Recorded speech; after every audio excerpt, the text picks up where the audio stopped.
Kini alang sa kasayuran sa tanan, mga higala ug mga igsuon. Ang pangutana, naabay ba benepisyo ang usa ka tawo kung magpasakop sa pundok nga gitukod lang og tawo?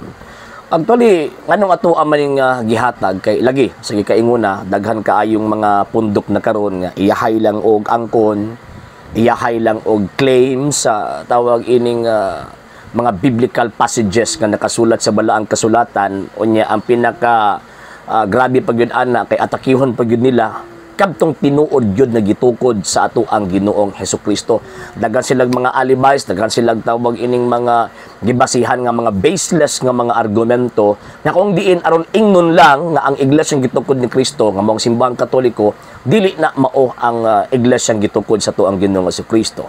So ang pinakadako nga pangutana mga sir ug mga ma'am, unsa may ato ang mapala sa mga sektang gipangtukod og tao. Umingon kog sektang gipangtukod og tao, bot pasabot kanang maong mga sektaha nag-origina sa mga tao nga kung diin way koneksyon sa Ginoong Hesukristo. Mo na sila ang responsable nga nagpa-exist ni anang maong mga punduka, and at the same time sila ang nagpanday sa ilang kaugalingong balaod, and syempre sila pud nagpanday sa ilang mga kaugalingong mga doktrina, and lastly giparehistro nila ang maong gitawag og pundok. Muna always akong ginasulti nga bisan pagkapila sila moangkon nga sila ang gitukod ni Kristong iglesia, pero the fact nga naaning mga requirements nga ako ang gihatag dili pa lang dugay, so nagpasabot ka na mga higalag maigsoon nga bisan pagkamilyon sila mo claim nga kanang maong sektang ilang gipasakupan iya na ni Ginoong Hesukristo, magpabilin ang kamatuoran na kanang maong mga punduka dili iya ni Kristo o gitukod lang og mga lunlong tao nga nagkinahanglan pud og kaluwasan. Pag yung nagkinahanglan kaluwasan, buti pasabot dili sila ang manuluwas. Lalahi man sa Santa Iglesia Katolika, Apostolika Romana, si Kristo man ang magtutukod. Si Kristo man ang fundador ni ining maong gitawag og iglesia. So syempre siya mismo ang manuluwas sa iglesia nga mao iyang lawas. Ephesians chapter 5 verse 23. So ako lang giklaro kung unsa nang butang ipasabot nga mga sekta nga iya o gitukod sa gitawag og mga tao. So number 1, sila ang nag-origin ana, sila ang kagikanan. Number 2, sila ang nagpanday sa ilang kaugalingong balaod o sila ang kaugalingong mga doktrina. Number 3, ilahang giparehistro. Nya dito sa rehistro, dito nakasulat o diha nakasulat kung kinsa ang mga originator, kinsa ang mga incorporator o sa ato pang termino, layman's term, mga founder. Yan. So karon, unsa may ato nga pala kung magpasakop ta sa pundok nga gitukod og tao? Kung magpasakop ta sa pundok nga gitukod og tao, tablara nga ang ato ang kaluwasan, ato ang gisalig ni ining maong mga tawhana. Ang atong kaluwasan, instead of ato ang isalig sa Ginoong Dios, ato ang Ginoong gisalig dito sa mga tao nga nagpailang sila iyan ni Kristo, nagpailang sila gitukod ni Ginoong Hesukristo.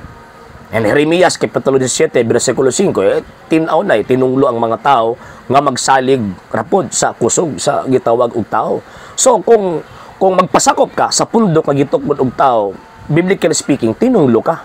Nya according to Salmista David, Salmo 127:1-2, kawang lamang ang makahago nga ang tao magtukod og iyahang kaugalingong balay. Nganuman, tungod kay buhat 7:48, ang Dios dili mo puyo sa mga balay nga gitukod og tao. So kanang gingon natong sektang gitukod og tao, not less than 45,000 Christian sects na mga sir ug mga ma'am.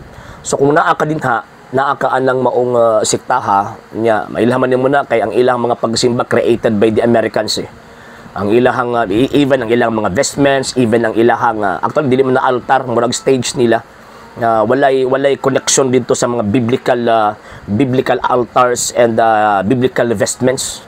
And at the same time makita nato nga modern gyud kana nga mga pundok. So makita ninyo na, and at the same time syempre pinakauna makita sa mga mata ninyo kanang ilang rehistro. Pag makita na ninyo kanang maong mga punduka gitukod lang og tawo. Kung gitukod ng tao, hinay-hinay na magpasi diha.